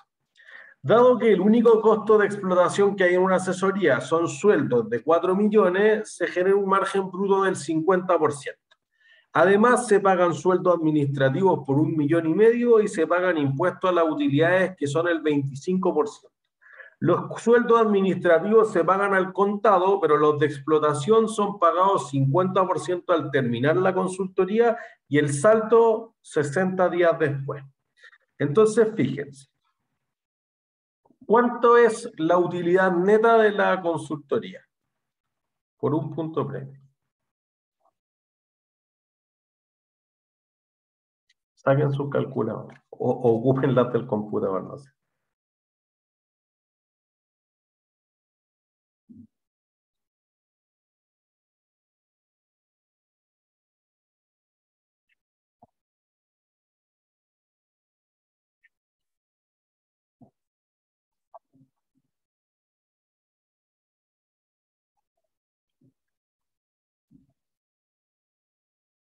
¿Alguien sabe cuánto es la utilidad neta?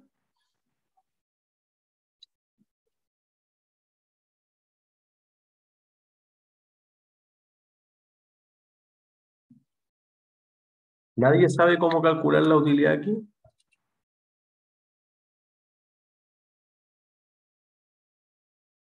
¿4 millones? ¿Cuánto? ¿4 millones? No, menos que eso.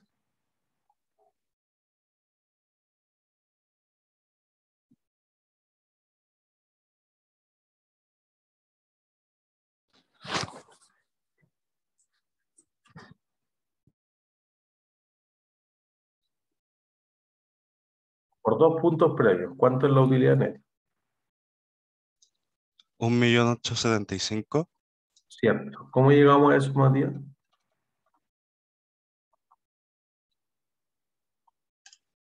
No sé la verdad.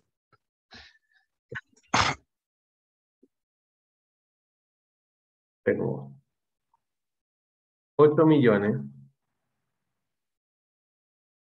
De esto, 4 millones fueron costos de explotación. De esto, 1,5 millones fue gasto de administración. Eso te daría tu utilidad antes de impuestos. Y tengo impuestos del 25%, entonces te van a quedar después de impuestos el 75%.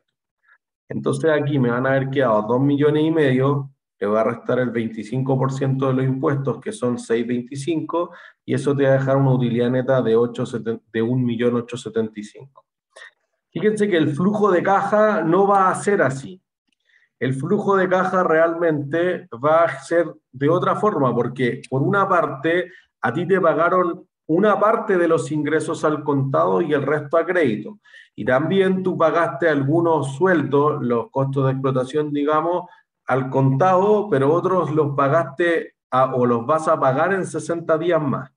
Entonces, fíjense, si nosotros tuviéramos eso, nos da el 1,875,000 que decíamos recién. ¿Sí? Utilidad neta. Si nosotros, por otra parte, tuviéramos el flujo efectivo, nosotros diríamos, de los 8 millones, cobráramos el 90%. El 90% de esos 8 millones son 7,200,000. Luego, de los 4, pagué 2, solamente la mitad. Y el 1,500,000 se pagó al contado.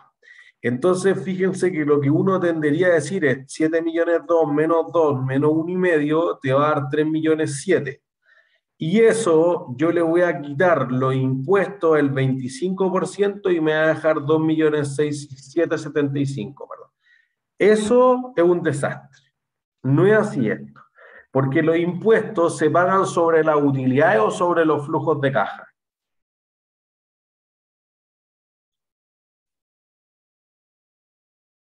La utilidad. Sobre las utilidades.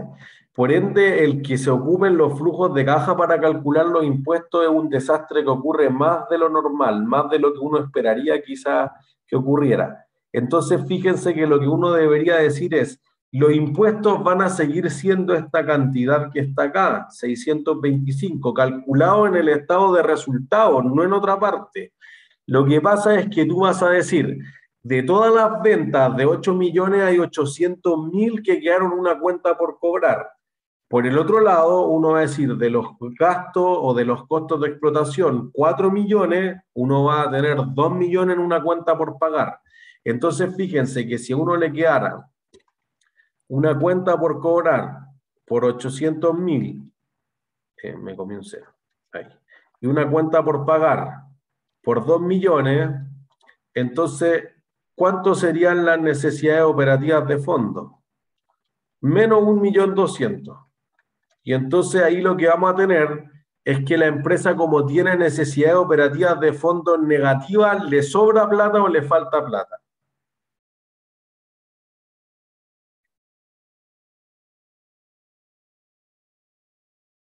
Le falta. ¿Le falta? ¿Cuánto necesita tener en activos para operar este negocio de consultoría?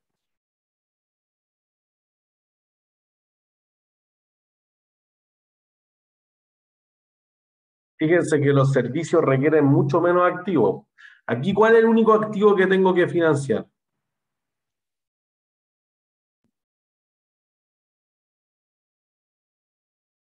¿Cuál es el único activo de este proyecto?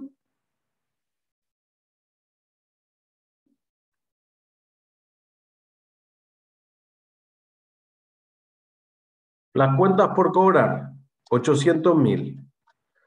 ¿Cuánto es lo que me financian los trabajadores en este caso? 2 millones. Me financian todo el activo y además le sobra plata. Por ende, aquí tengo un superávit. En vez de tener un déficit, tenemos un superávit. Y entonces el superávit produce que a la empresa, como tiene NOF negativas, entonces le sobra efectivo. Con ese 1.200.000 podría hacer cualquier otra cosa. Invertir en otros proyectos, por ejemplo. Entonces un error habitual, insisto, sería considerarlo todo como que los flujos de caja es lo que paga. Realmente tus NOF van a recuperar 1.200.000. Entonces, si nosotros siguiéramos el formatito que dijimos, diríamos, tenemos ventas por 8, tenemos costo de explotación por 4 y tenemos 1,5 millones. Eso te deja una utilidad operacional de 2,5 millones. A eso le quitamos 625 y eso nos genera 1.775.000, perdón. U 875, ahí está. 1.875.000. Y luego entonces nosotros decimos recuperamos 1.200.000. Y eso va a producir que nos queden 3.075.000. Por ende, no es el cálculo que habíamos hecho anteriormente, 2.775.000, sino que es 3.075.000 el flujo de caja del proyecto. Entonces sería un desastre que uno lo viese de otra forma el proyecto, porque si no, dejaría de tener sentido en el que uno haga el cálculo de los impuestos y luego haga el flujo de caja si voy a mezclar ambas cosas. ¿Me entiendes? El 1.200.000 que no ha pasado por el estado de resultados no puede pagar impuestos porque no es devengado, sino es flujo de caja. Son necesidades operativas de fondo y por eso nosotros pusimos una línea en el formato que es el ingreso o egresos no afectos a impuestos. ¿Sí? En este caso es un ingreso porque es una recuperación de las necesidades operativas de fondo. ¿Sí? Entonces, ¿qué cosas no deben considerarse jamás en el flujo de caja de un proyecto? Costo hundido. Por ejemplo, hace 10 años investigamos que teníamos que hacer tal prospección minera, etcétera, dijimos es viable, pero en realidad después dejamos botado el proyecto, no conseguimos el capital y ahora con el precio del cobre a estos niveles nos conviene. Entonces, cuando uno vaya a evaluar el proyecto, jamás debería meter los costos que se desembolsaron hace 10 años por una razón. Los flujos de caja que uno considera son incrementales al proyecto. Si uno está incluyendo dentro de esto esos flujos de caja, queda la embarrada. Porque digo, mira, te gastaste 10 millones hace 10 años en hacer todos los estudios de suelo. Si yo hago el proyecto, esos 10 millones van a ser 10 millones. Si yo no hago el proyecto, esos 10 millones siguen siendo 10 millones. Por ende, ¿en cuánto cambian los 10 millones que ya gasté si es que yo hago o no hago el proyecto? ¿En cuánto cambian los flujos del proyecto si es que yo hago o no hago el proyecto?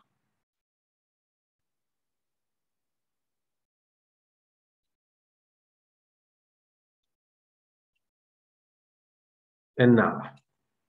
No cambian los flujos del proyecto. Esa es la definición económica, digamos, del costo hundido. Eso lo deberían tener súper claro previo a este curso, en el fondo. Entonces, todos los ingresos, todos los estudios que tengan que ver con factibilidad técnica, legal, operacional, financiera, comercial, etcétera, que tú hiciste, dijiste, y el proyecto es bueno, chao. Son costos hundidos. No deberían considerarse, a menos que pueda tener una implicancia tributaria, y eso es lo que vamos a ejercitar mucho el jueves. El jueves solo le vamos a dar duro a la ejercitación. Vamos a decir, mira, si tú incluyes dentro de esto los flujos de caja de algo que ya te gastaste antes, sería por una sola razón. existe, por ejemplo, un activo intangible que podrían haber sido todos estos estudios que te permita llevar un gasto por amortización a resultados para que tenga menos utilidades, porque mostrar menos utilidades en el estado de resultados, ¿qué implica para el proyecto? ¿Pagar menos impuestos? Pagar menos impuestos. Esa es la única razón para mostrar menos utilidades. Fíjense que ustedes no quieren ser los gerentes de una empresa que muestra paupérrimas utilidades o pérdidas, a menos que digan sí, pues, pero no pagamos impuestos. Ah, eso es distinto, los van a mirar con otro ojo. ¿Se entiende? Entonces, si uno dice, mira, es solamente que yo ocupé esta ventaja, que yo cargué este gasto, pero que no salió de caja, y eso puede pasar perfectamente. El metro es un clásico ejemplo. Tiene unas pérdidas brutales, pero su mayor gasto es la depreciación. Entonces, si uno ve los flujos de efectivo son positivos, eso hace una diferencia significativa. ¿Entiende? No diría que solamente por eso inventan las boletas ideológicamente falsas. Creo que hay algo más, pero sí o sí esas boletas se inventan, pero ojo, que eso es evasión, eso es literalmente ilegal. Nosotros estamos diciendo lo que es elusión, y quizás menos que ilusión, porque en el fondo el fisco te dice, oye, deprecia aceleradamente esto, o te acepto ciertos gastos y te rechazo otros. Por eso nadie quiere tener gastos rechazados dentro de su contabilidad en el fondo, porque si no el fisco te pone una multa brutal y te tira los gastos para atrás, entonces no tiene ningún sentido. Entonces hay ciertos gastos que son aceptados y otros no aceptados. Si estos gastos fueran aceptados por investigación y desarrollo, por estudio, etcétera, y se pudieran llevar al resultado, me parece que esa sería la razón. Si no, la otra forma ilegal es inventar esas boletas falsas, así como en los partidos políticos y ese tipo de cosas, para eludir impuestos, ¿sí? O evadir en el caso más extremo. Costos de oportunidad que se tengan van a tener un impacto importante. Por ejemplo, tú dices, oye, tengo un terreno botado que no ocupamos hace 20 años y hagamos cualquier cosa, pero como ya lo tenía desde antes pagado, no vale nada el terreno. No es cierto. A menos que en tu contabilidad no valga nada, pero aquí tengo fuentes de información distintas. Por ejemplo, tú podrías decir perfectamente, hoy en la contabilidad el terreno vale 50 millones. Y a diferencia del resto del activo, el terreno no se deprecia con el tiempo. Entonces tú dices, oye, todavía vale 50 millones.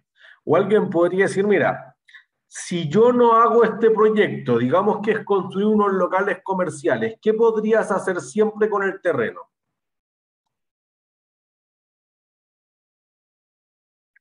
¿Cuál es la alternativa? ¿Venderlo o arrendarlo? Venderlo, eso es, o arrendarlo. Entonces, fíjense que uno dice, oye, al menos tengo dos proyectos, arrendarlo. ¿Por cuánto tiempo?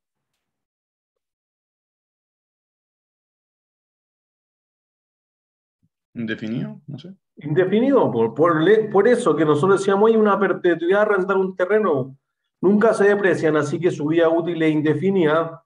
Listo. Entonces, oye, podríamos valorizarlo como una perpetuidad de los arriendos. Entonces tú dices, mira, si lo vendo me pagan 100 millones. Listo. Si lo arriendo al infinito y más allá, generaría 90. Lo vendo. Si generaría 120, entonces lo arriendo. Bueno, ahí está el costo de oportunidad.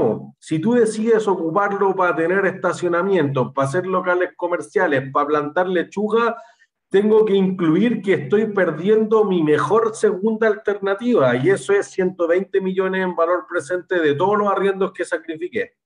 Entonces, al incluir esos 120, uno va a decir, listo, el otro proyecto debería generarme en valor presente flujos de caja que son más que 120 para que el BPN dé positivo. Si no da positivo, entonces es un desastre el negocio. ¿Entiendes? Entonces eso va a ser una diferencia bien significativa de incluir. Entonces, si tengo costo hundido, jamás incluirlo en el proyecto a menos que puedan ahorrarme impuestos. Si tengo costos de oportunidad de activos que ya existen, deben ser incluidos dentro del proyecto. ¿Sí? Si hay externalidades, por ejemplo, incluirlo. Es decir, si hay, nosotros lo dijimos en proyectos complementarios o sustitutos, oye, dado que tú pones este local aquí, hay otro local que suma. Ah, ya, tiene todo el sentido del mundo. Oye, entonces, si tú vas a poner locales que son complementarios, lo que mejoren tus otros proyectos deben incluirse en los flujos de caja incrementales o marginales del proyecto, porque si no, tú no estás sumando todos los flujos de caja al proyecto. Entonces tú dices, mira, dado que nosotros empezamos a tener mejor utilización, bajaron los costos del producto B, tú estás evaluando el producto A. Entonces, si yo me ahorro costo en otra línea de negocio es producto de que acepto este proyecto, entonces deberían incluirse como flujos de caja de este proyecto. Son incrementales a este proyecto y no a otro. Al revés, si yo no hago este proyecto, en la otra línea de negocio no se ahorran costos. Listo. Entonces esas externalidades deben incluirse. ¿Sí? Y entonces ahí si hay canibalización o complementarismo, digamos que se van a sumar, bienvenidos sean. ¿Sí? 3 complejidades. Cuarta complejidad es decir, oye, mira, yo compré una máquina en China, listo. Si tú la compraste CIF, es decir, Cost, Insurance and Freight, o si tú la compraste FOB, Free On Board, hay distintos costos que te van a incluir, pero yo sí o sí tengo que traerlo, listo, hay que pagar el transporte, o ya viene incluido en el precio, pero igual está incluido. Después hay que pagarlo cuando se baja en la aduana, hay que transportarlo de la aduana, hay que hacerle prueba, hay que hacer certificación, etcétera, y después queda operativo. Todos esos costos no son gastos en ese momento, son parte del costo histórico que se va a adherir al activo. Entonces, obviamente la empresa querría tratar de cargar lo máximo que pueda como gasto, pero eso no es lo que se va a aprobar tributariamente. Todos esos costos son de formación del activo, es para que quede operacional, por ende deberían incluirse dentro del valor del activo, no en otra parte. ¿Sí? Entonces, otra complejidad que se da en los flujos de caja de la empresa o de los proyectos es si la empresa está en marcha o la empresa parte desde cero. Si la empresa está en marcha y un año tiene flujos de caja negativos antes de impuestos, digamos, uno podría suponer perfectamente que el flujo de caja de la licencia, perdón, el flujo de caja de los impuestos, nada que ver la licencia, de los impuestos es positivo y queda ese año en la empresa.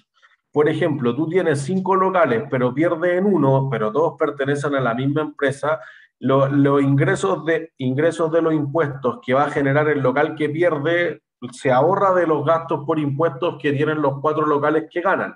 Entonces, si tu empresa está en marcha, es distinto los supuestos que tú vas a hacer respecto a el resto. ¿Sí?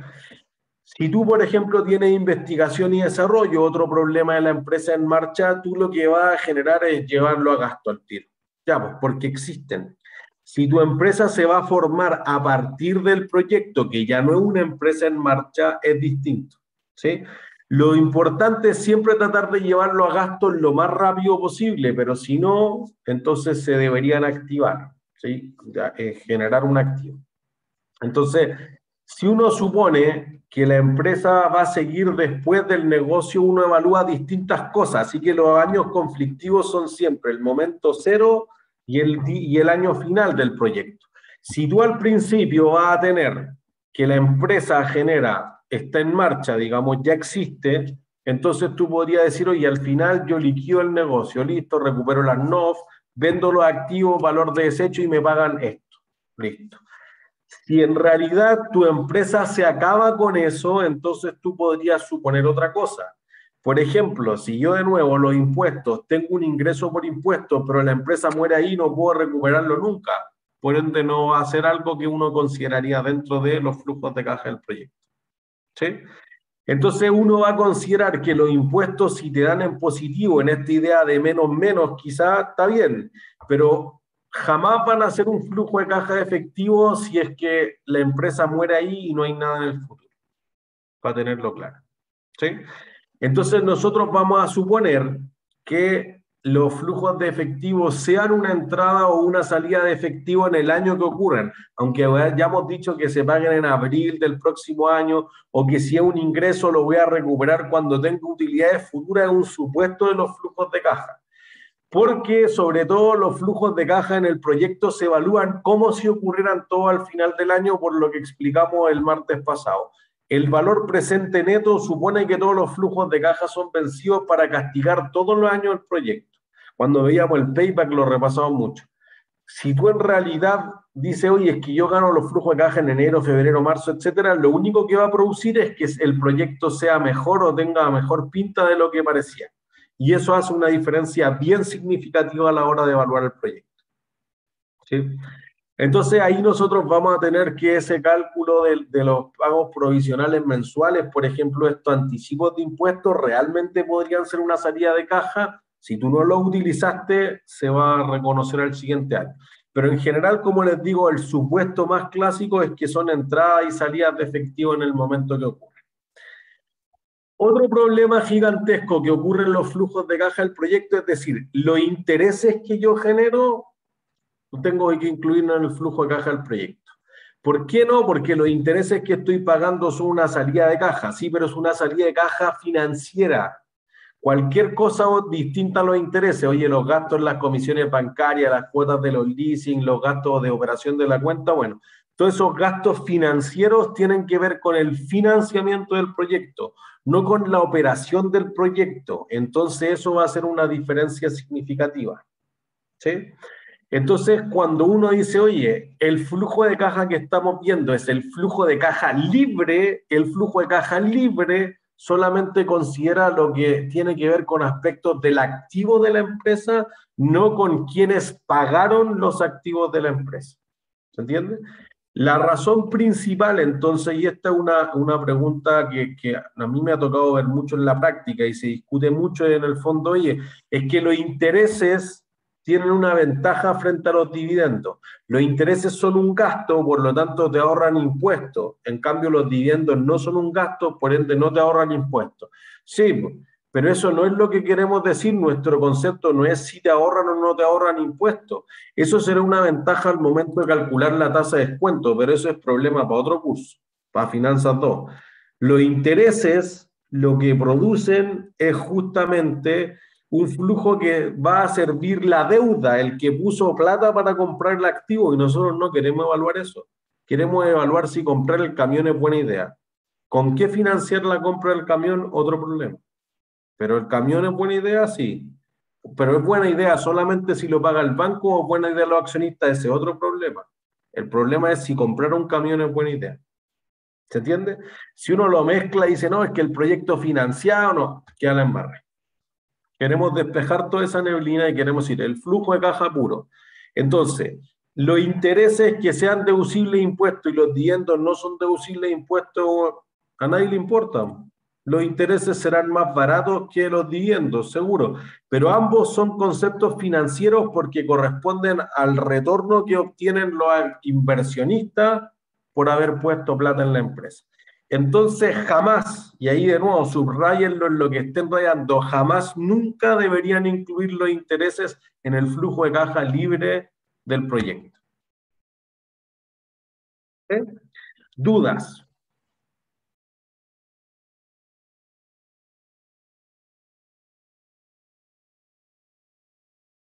¿No? ¿Todas claras y claros? ¿Sí? Perfecto. Ha sido Profe, todo por hoy entonces. Ajá, Giancarlo. yo les quería preguntar de nuevo por lo que dijo al principio de este módulo del trabajo, que al final cuando hacemos las comparativas de la empresa, tenemos que, usted dijo algo como no buscar que si se aumentó o se bajó el sueldo para ver si ganaron, sino que cómo fue que hicieron durante la pandemia para incrementar su, o para que haya disminuido las utilidades. O sea, eso podría ser una explicación, no sé, pues depende de cuál empresa tengan, pero si subieron las utilidades, no me digan subieron las utilidades, porque eso todos lo podemos ver, por lo que nosotros buscamos decir, oye, mira, voy a inventar. En la clínica Las Condes en realidad trajeron una tecnología que fue súper importante y abrieron otro pabellón y hacen una cosa súper exclusiva que justo se necesitó en los últimos 12 meses, entonces esto hizo que tuvieran súper altas utilidades. O al revés, se pelearon con todos los médicos y se fueron todos, entonces tuvieron pérdidas. O al revés, en TVN oye, en TVN, mira, sabéis que lleva años súper buenos, etcétera, y entonces empezaron a ahorrar en estos costos y en verdad eso le hizo mal y la publicidad bajó y llegaron mal. O llegaron bien, se están dedicando a puro repetir las teleseries, esos costos ya los tienen cubiertos y entonces les genera menos ingresos, pero aún así más utilidad. Como buscar la explicación detrás. Entonces, por ejemplo, leer las notas de los estados financieros puede ser importante. No hay que hacer ningún cálculo, pero cuenten una historia que tenga sentido. Pues insisto que no es como que escogimos la empresa al azar. Ambas empresas tienen una historia interesante financieramente de contar. Perfecto. Gracias, profe. ¿No hay de qué? ¿Alguna otra consulta? Profe, ¿me puedo quedar con usted porque le quiero preguntar una cosa? Bueno, te puedes quedar. Sí. En todo caso, miren, chao, que estén bien. Mi última recomendación para el trabajo es justamente que no lo dejen hasta el último día, envíen todos los correos que necesitan en la semana. O sea, si ya escribieron algo, quizás no estoy seguro que lo vaya a poder contestar, pero que lo envíen, profe, mire, pusimos esto, ¿tiene sentido, no tiene sentido? No vayan a tirarse el pillero al final el domingo a las 23:59 y que no haya agua en la piscina, por si acaso. Que estén súper bien. Chau, chau. Chao, gracias, profe. Gracias.